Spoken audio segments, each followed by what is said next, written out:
Hello friends, तो आज हम देखते हैं कि हे मन तू क्यों रोता है, जो कि अवधूत गीता से लिया गया है। इसका पार्ट 3 हमने देख लिया था, पार्ट 4 आज से हम देखते हैं। तो पहले मन के बारे में हम हमेशा से ही कुछ समझते हैं, उसके बाद अवधूत गीता का वो कुछ श्लोक लेकर उसको समझते हैं। तो चलो पहले मन के बारे में थोड़ा देखते हैं कि मन और मस्तिष्क में आखिर क्या संबंध है। अगर हम देखें तो मन और मस्तिष्क कुछ लोग एक ही समझते हैं, तो इसके बारे में अगर हम देखें तो दोनों में डिफरेंस क्या है वो देख लेते हैं। मस्तिष्क जो है वो शरीर का एक अंग है, या सिर के अंदर होता है, या न्यूरॉन्स से बना होता है, या इलेक्ट्रिकल और केमिकल सिग्नल से काम करता है, या हमारे शरीर का कंट्रोल सेंटर है। और इसका जो काम होता है मस्तिष्क का, वो शरीर को चलाना, दिल की धड़कन, सांस आदि को कंट्रोल करना, यादें स्टोर करना या निर्णय लेने में मदद करना। ये इतना काम जो होता है ये मस्तिष्क का काम होता है। और मस्तिष्क जो है ये समझ लो बनता कैसे है। मस्तिष्क जो है वो कैसे बनता है, ये काफ़ी इम्पोर्टेंट सवाल है। तो यहाँ हम देखते हैं कि मस्तिष्क आखिर बनता कैसे है, क्योंकि मस्तिष्क कैसे बनता है ये उतना ही इम्पोर्टेंट है, क्योंकि आगे फिर हमें ये भी पता चलेगा कि मन कैसे बनता है। तो मस्तिष्क जो है वो माँ के पेट में न्यूरल ट्यूब बनती है। पहले जब मस्तिष्क का विकास हो रहा होता है, मतलब गर्भ में जब विकास हो रहा होता है बच्चे का, तो माँ के पेट में न्यूरल ट्यूब पहले बनती है, या आगे चलकर मस्तिष्क और रीढ़ की हड्डी बनती है, और लाखों करोड़ों न्यूरॉन्स बनते हैं। मतलब माता पिता से जो डीएनए जानकारी लेकर आता है उससे ये सभी चीज़ें बनती हैं। उसके बाद ये न्यूरॉन्स आपस में कनेक्शन बनाते हैं। जन्म के बाद भी जो है सीखने से मस्तिष्क बदलता रहता है, जिसको न्यूरोप्लास्टिसिटी कहते हैं।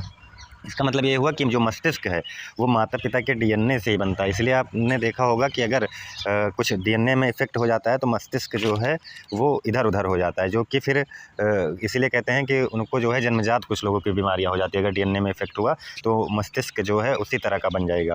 तो ये जो है ये सब मस्तिष्क का वो है। उसके बाद फिर हम देखते हैं कि मन क्या है। मन सोचने, महसूस करने, कल्पना करने की शक्ति, या दिखाई नहीं देता, या कोई फिजिकल चीज़ नहीं है, या मस्तिष्क की गतिविधियों से उभरता है। मतलब मन जो है वो मस्तिष्क से अलग है। ये मन मस्तिष्क की गतिविधियों से उभरता है मन। तो मन का जो काम है वो सोचना, महसूस करना, कल्पना करना, निर्णय लेना।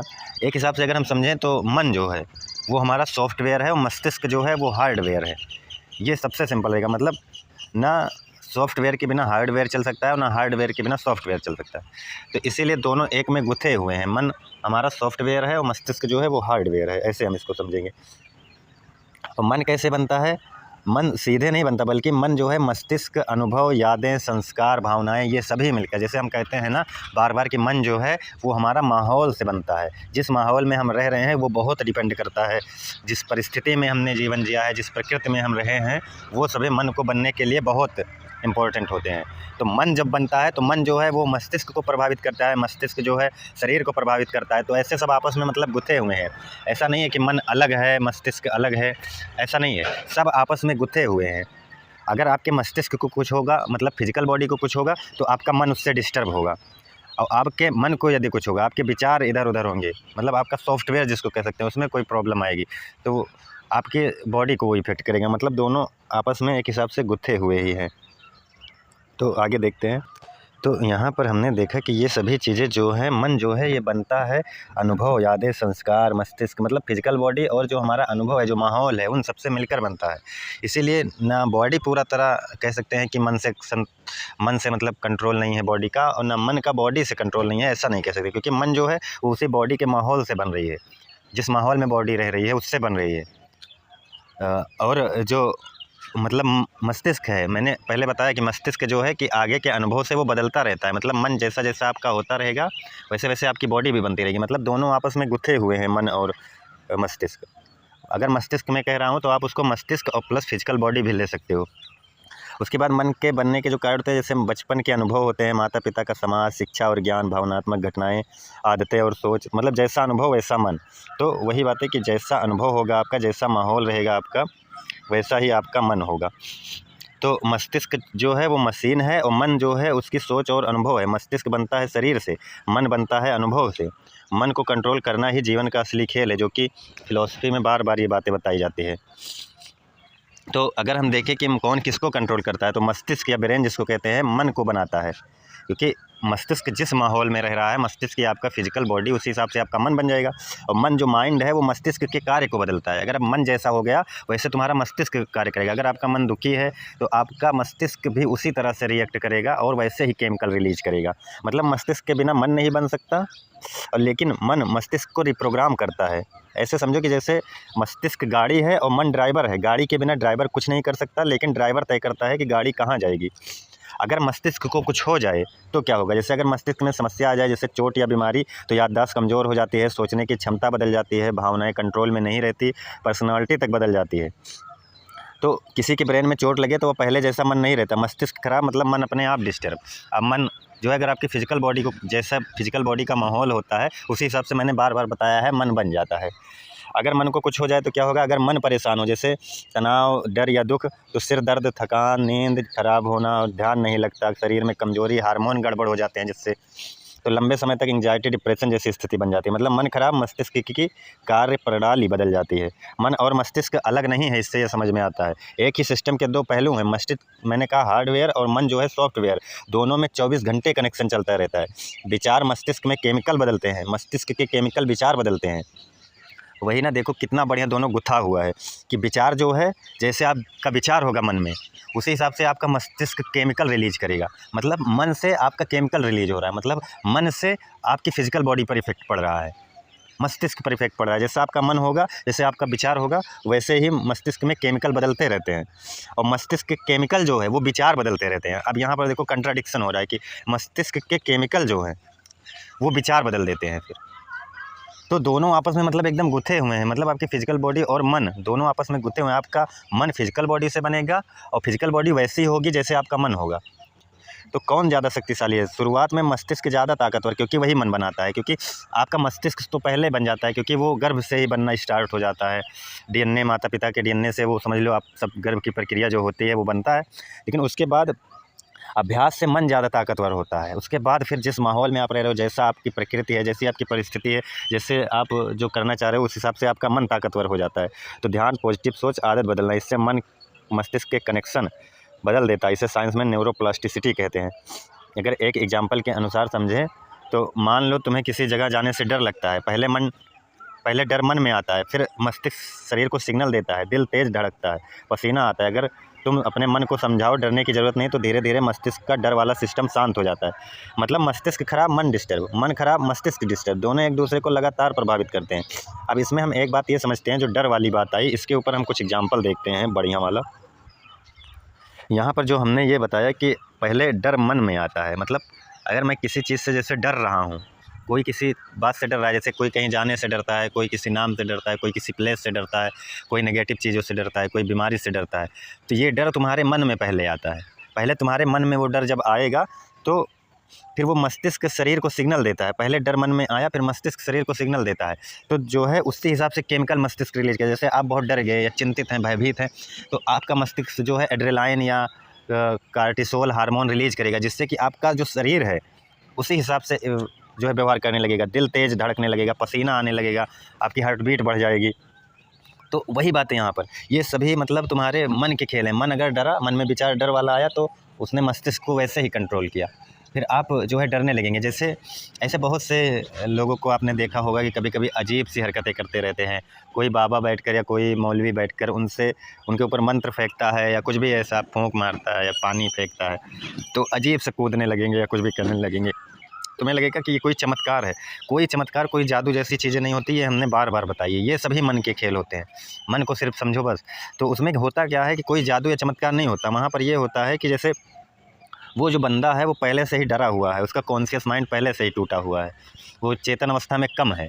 तो वो जब किसी के पास जाता है तो उसका सबकॉन्शियस माइंड एक्टिव हो जाता है कि मुझे पहले ऐसी चीज़ें हुई थी यहाँ आने पर, और उनके मंत्र मारने पर या ये होने पर मेरे शरीर ने ऐसी प्रतिक्रिया दी थी। इसको प्लेसेबो या नेसेबो इफेक्ट में हमने इसको बताया है कि मतलब आपका मन जो चाहे वो करवा सकता है आपसे। तो किसी को कहीं जाने से डर या अजीब सी हरकतें, तो उसके मन में पहले ही बैठ जाता है कि वो अभी पानी फेंकेगा तो मेरे साथ ऐसा होगा, तो उसका शरीर सच में वैसा कूदने लगता है या वैसे चिल्लाने लगता है या कुछ भी करने लगता है। ये सब क्यों होता है? ये सब सीधा सीधा सा मतलब समझो कि आपका मन जो है वो शरीर के माहौल से बनता है। तो आप उस माहौल पर गए हैं तो आपका मन डिस्टर्ब हो गया है, तो आपके मन में वो चीज़ें बैठ गई है और मन जो है शरीर को कंट्रोल कर रहा है। तो जैसे ही वो कुछ पानी फेंकता है या कुछ भी ऐसा करता है तो आपके मन में चीज़ें बैठ गई है, तो वो आपके मस्तिष्क को सूचना देता है। तो आपका मस्तिष्क एड्रेनालाइन या ऐसे हार्मोन रिलीज़ करता है जिससे आप डर और भयभीत हो जाते हैं और आप कूदने भागने लगते हैं, ऐसी चीज़ें करने लगते हैं। वो सभी मन के खेल हैं। मन मस्तिष्क को कंट्रोल करता है, लेकिन मस्तिष्क जो है वो मन से अलग नहीं है। मस्तिष्क से ही मन बनता है, लेकिन बाद में मन जो है आपके मस्तिष्क को कंट्रोल करने लगता है। तो ये सभी बातें हैं कि दोनों एक दूसरे से गुथे हुए हैं। मैंने कहा ना यहाँ पर कि जो मस्तिष्क होता है, विचार जो होते हैं मस्तिष्क मतलब मन के, वो मस्तिष्क में केमिकल बदलते हैं, लेकिन मस्तिष्क के जो केमिकल होते हैं वो विचार बदल देते हैं। मतलब दोनों एक दूसरे के पूरक हैं एक हिसाब से समझो तो वही बात है, कोई जादू कोई कुछ नहीं होता। अगर कोई कहीं अजीब हरकतें समान हरकतें कर रहा है, कुछ भी ऐसा कर रहा है, मतलब लोग कैसे बेवकूफ़ बनाए होते हैं, उनको खुद ही नहीं पता होता, वो मंत्र फेंकते हैं। जो तुम्हारे मौलवी पादरी बाबा साहब होते हैं, बाबा लोग, इन सबको खुद ही कुछ नहीं पता होता। ये खुद ही अंधी संधी फेंक रहे हैं कुछ भी। अब वो आदमी भाग रहा है तो इनको लग रहा है कि मेरे अंदर शक्ति है जिससे कि वो भाग रहा है, उसको ये हो रहा है वो हो रहा है। उसको खुद ही नहीं पता है कि उसके अंदर कोई शक्ति है जिससे उसको मंत्र फेंकने पर कुछ हो रहा है या ऐसा कुछ करने पर। वो खुद ही बेवकूफ़ है। तो ये सब चीज़ें कुछ नहीं होती, सब तुम्हारे मन के खेल हैं। अपने मन के खेल को समझो। कोई शक्ति नहीं है, कोई जादू नहीं है। तुम्हारे मन ने ये बैठा लिया है कि उसके पास जाने से मुझे ऐसा ऐसा होगा, वो कुछ कर रहा है जिससे मुझे अच्छा फ़ील होगा या बुरा फ़ील होगा। तो यही सभी चीज़ें मतलब चलती रहती हैं। और कुछ भी दुनिया में मैंने बार बार बताया है, जादू या शक्ति जैसा कुछ भी नहीं होता। उन सभी चीज़ों में मत जाना। ये सब फालतू की बकवास है, इन सब में मत फंसना। अपने मन को समझाओ, ये सभी चीज़ें कुछ नहीं होती। तो हम अब अवधूत गीता के कुछ श्लोकों को देखेंगे कि इसमें अवधूत गीता के ऋषि कहते हैं मन को समझाते हुए, ये मन जो है अभी सांसारिक चीज़ों में व्याप्त है, उसी को समझा रहे हैं। मतलब वो दुखी है, चिंतित है, ये इस मन से कह रहे हैं। उस मन से नहीं कह रहे हैं जो ब्रह्मत्व को प्राप्त हो गया, ये इसी मन को कह रहे हैं जो ये शरीर का मन है, जो शरीर से बना है और माहौल से, परिस्थितियों से बना है। उससे कह रहे हैं कि निश्चय ही यह आत्मा, आत्मा मतलब उस ब्रह्म की बात कर रहे हैं, वही आत्मा वही ब्रह्म है। आत्मा जैसा कुछ नहीं होता कि मेरी आत्मा तेरी आत्मा। रूप एवं विरूप से विहीन है, मतलब ये जो सबको प्रकाशित कर रही है आत्मा, वो रूप और विरूप से विहीन है। सभी में वही आत्मा है। निश्चय ही यह भिन्न एवं विभिन्न रूपों से विहीन है, उसके कोई रूप नहीं है, वो सभी रूपों से विहीन है। निश्चय ही यह उत्पत्ति एवं प्रलय से भी रहित है, इसकी कोई उत्पत्ति नहीं है, ना इसका कभी कोई प्रलय होता है। फिर हे मन, तू किस वास्ते रुदन करता है? तू आत्मा ही है। उस मन को समझा रहे हैं कि हे मन, तू आत्मा ही है, तू फिर क्यों रोता है? तू सभी में सम है, तू सभी में है। इस मन को यही कह रहे हैं कि तू वही आत्मा है, तू सिर्फ खुद को पहचान। तू इन परिस्थितियों माहौल से, तुम परिस्थितियों और माहौल का गुलाम हो गया है। वही मन जो है वही आत्मा है, लेकिन वो परिस्थितियों और माहौल के गुलाम होने की वजह से खुद को भूल गया है। वही अवधूत गीता के ऋषि समझा रहे हैं कि तू वही है, तू खुद को जान, तू पहचान। इन परिस्थितियों से परे हो, इन प्रकृति की परिस्थितियों से परे हो, प्रकृति से परे जा। उसके बाद फिर कहते हैं गुण निर्गुण के पास का बंधन उसमें नहीं है। मतलब आत्मा में गुण या निर्गुण ये सभी चीज़ें नहीं है, इसलिए वह मृत एवं जीवन के कर्म किस प्रकार करता है? मतलब वो कर्म नहीं करता, मृत या जीवन के कर्म कुछ भी वो नहीं करता। वह शुद्ध है, निर्दोष है, सर्वरूप एवं सम है, वो सभी रूपों में है और समान है। फिर हे मन, तू किस कारण से रुदन करता है? तू वही आत्मा है जो सर्व में सम है, जो सभी में समान है। तू वही आत्मा है, तो तू क्यों रोता है? मतलब तू ही, जब सब कुछ तू ही है, तेरे सिवा कुछ है ही नहीं यहाँ, और तू वही आत्मा है जो कि सब जगह है, जो कि सबकी आत्मा वही है। सबकी आत्मा जैसा नहीं होता, सब वही है ही। तो तू क्यों रोता है? तू क्यों ईर्ष्या करता है दूसरे से? क्योंकि तू वही है जिससे तू ईर्ष्या कर रहा है। बस तेरे मन ने, तेरे माहौल ने, तेरी प्रकृति ने तुझको वैसे बना दिया है। मन कैसे बनता है? प्रकृति से बनता है, और प्रकृति जो है तुमको वैसे ही बना दी है। वही बात यहाँ पर अवधूत गीता के ऋषि कह रहे हैं कि तू क्यों मतलब रोता है? तू आत्मा है और सब में सम है, तो तुम्हें किस चीज़ की ईर्ष्या, किसका भय, किसका डर? कुछ नहीं है यहाँ पर तुम्हें डराने वाला। उसके बाद कहते हैं यह आत्मा भाव एवं विभाव से रहित है, इसमें न कोई भाव है न कोई विभाव है। मतलब हमेशा दो के बीच में कंट्राडिक्शन, दो विपरीत के बीच में रुकने को कहेंगे। या काम एवं विकाम से रहित है, मतलब दोनों से रुकने का नहीं कहेंगे, दोनों से परे कहेंगे। मतलब उससे परे है, न काम ही है न विकाम ही है। या ज्ञान स्वरूप एवं निश्चय ही मोक्ष स्वरूप वाला है। ये ज्ञान स्वरूप है, ये मोक्ष स्वरूप वाला है। मोक्ष मतलब क्या? कि सभी चीज़ों से परे, जिसको किसी चीज़ की ज़रूरत ही नहीं, वो खुद में ही पूर्ण है। जो पूर्ण है उसको किसी चीज़ की ज़रूरत नहीं है, तू वही है। तो हे मन, यदि तू सब में सम है तो तू क्यों रुदन करता है? तू क्यों रोता है? फिर जब तू सब में सम है तो तू क्यों रोता है? अवधूत गीता के ऋषि कितने अच्छे से समझा रहे हैं। उसके बाद फिर कहते हैं इसमें तत्व अथवा नित्य तत्व का व्यवहार नहीं है। इसमें मतलब इस आत्मा में कोई तत्व नित्य तत्व का व्यवहार नहीं। उस मन से कह रहे हैं, तो देख, तू जो परिस्थितियों का गुलाम हो गया है, जो तू माहौल से बन गया है, तो वही मन है, तू खुद को देख। अथवा नित्य तत्व का व्यवहार नहीं है, ना ही इसमें संधि और विसंधि विहीन का विचार है। इसमें ना संधि का विचार है ना विसंधि का है, दोनों से परे। यदि यह सर्व से रहित सर्व में सम है यदि ये सभी में सम है और सभी से रहित है तो हे मन तू क्यों रुदन करता है, तू आत्मा होने से सर्व में सम है।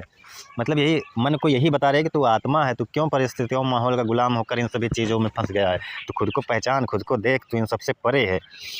आदमी का क्या दोही वो होता है किसी चीज़ को मानने का या ना मानने का। मैंने अभी पिछली वीडियो बताया, उसमें यही कहा है छोड़ सब बकवास। मतलब जो तुमने इतनी सुपरस्टिशंस अंधविश्वास पकड़ रखे हैं मन की वजह से अपने, तो उसके दो ही कारण मैंने बताए थे, एक डर और एक लालसा, एक लालच। मतलब डर की वजह से आदमी उन चीज़ों को फॉलो करता है और एक लालच की वजह से कि मुझे ये मिल जाए, वो मिल जाए, ये आ जाए मेरे पास, वो आ जाए, या किसी चीज़ से भयभीत रहेंगे इसके लिए सब कुछ फॉलो करेंगे। यही दो चीज़ें होती हैं जिससे मनुष्य जो है कुछ भी करता है, यही इन्हीं दो रीज़न की वजह से।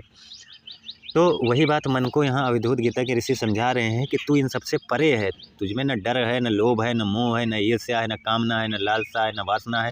तू क्यों इन सभी चीज़ों में फंसा हुआ है। तू खुद को पहचान, तू आत्मा होने की वजह से तू सब में सम है, तू किसी से अलग नहीं है। उसके बाद कहते हैं एकांत कुटी में रहे अथवा परिवार में रहे सब समान है, क्योंकि वह आत्मा संग एवं विसंग से रहित है। मतलब वो संग या विसंग दोनों से रहित है। उसका न किसी का साथ चाहिए, न किसी का साथ नहीं ही चाहिए, क्योंकि वह आत्मा सभी में है। तो चाहे कुटी में रहे और चाहे एकांत में रहे, चाहे परिवार में रहे, वह ज्ञान एवं अज्ञान से भी रहित है। उसमें न कोई ज्ञान है और न अज्ञान ही है, वो दोनों से रहित है। तथा वही श्रेष्ठ है। फिर हे मन तो किस कारण रोदन करता है, तो वही आत्मा है जो सर्व में सम है, जो सभी में समान है, तो वही आत्मा है। तो खुद को पहचान, खुद को देख, तो इन सबसे परे है। वो मन को ऐसे समझा रहे हैं कि तू परिस्थितियों का गुलाम हो गया है, तू माहौल का गुलाम हो गया है, तो खुद को देख, खुद को पहचान, तो ब्रह्म है, तो सत्य है, तो कृष्ण है, तो खुद को पहचान। बार बार अवधूत गीता के ऋषि यही समझा रहे हैं। और वैसे भी मैंने कहा है कि ये सभी चीज़ें जो है आप मन से इतना डिस्टर्ब क्यों हो जाते हो, क्यों मन को मतलब इतना मन, जब हमने बताया इस वीडियो में पूरा कि मन जो है माहौल से बनता है। मन और शरीर, मस्तिष्क मतलब शरीर ही समझना, फिजिकल बॉडी, ये दोनों आपस में गुत्थे हुए हैं। ये नहीं कि मस्तिष्क अलग है मन अलग है। मन मस्तिष्क से ही, जैसे मस्तिष्क जिस माहौल में रह रहा है, जिस विचार में रह रहा है, उसी हिसाब से आपका मन बन जाता है। मन जो है वो मस्तिष्क को फिर कंट्रोल करता है, क्योंकि मन से ही फिर मन के विचार से ही आपके हार्मोन्स एक्टिव होते हैं। तो दोनों आपस में गुत्थे हुए हैं। और तो इन सब चीज़ों में क्यों फंसा है, तू खुद को देख, तू आत्मा होने से सभी में सम है, तो सबसे परे है। यही अवधूत गीता के ऋषि बताते हैं। तो आज के लिए इतना ही, धन्यवाद।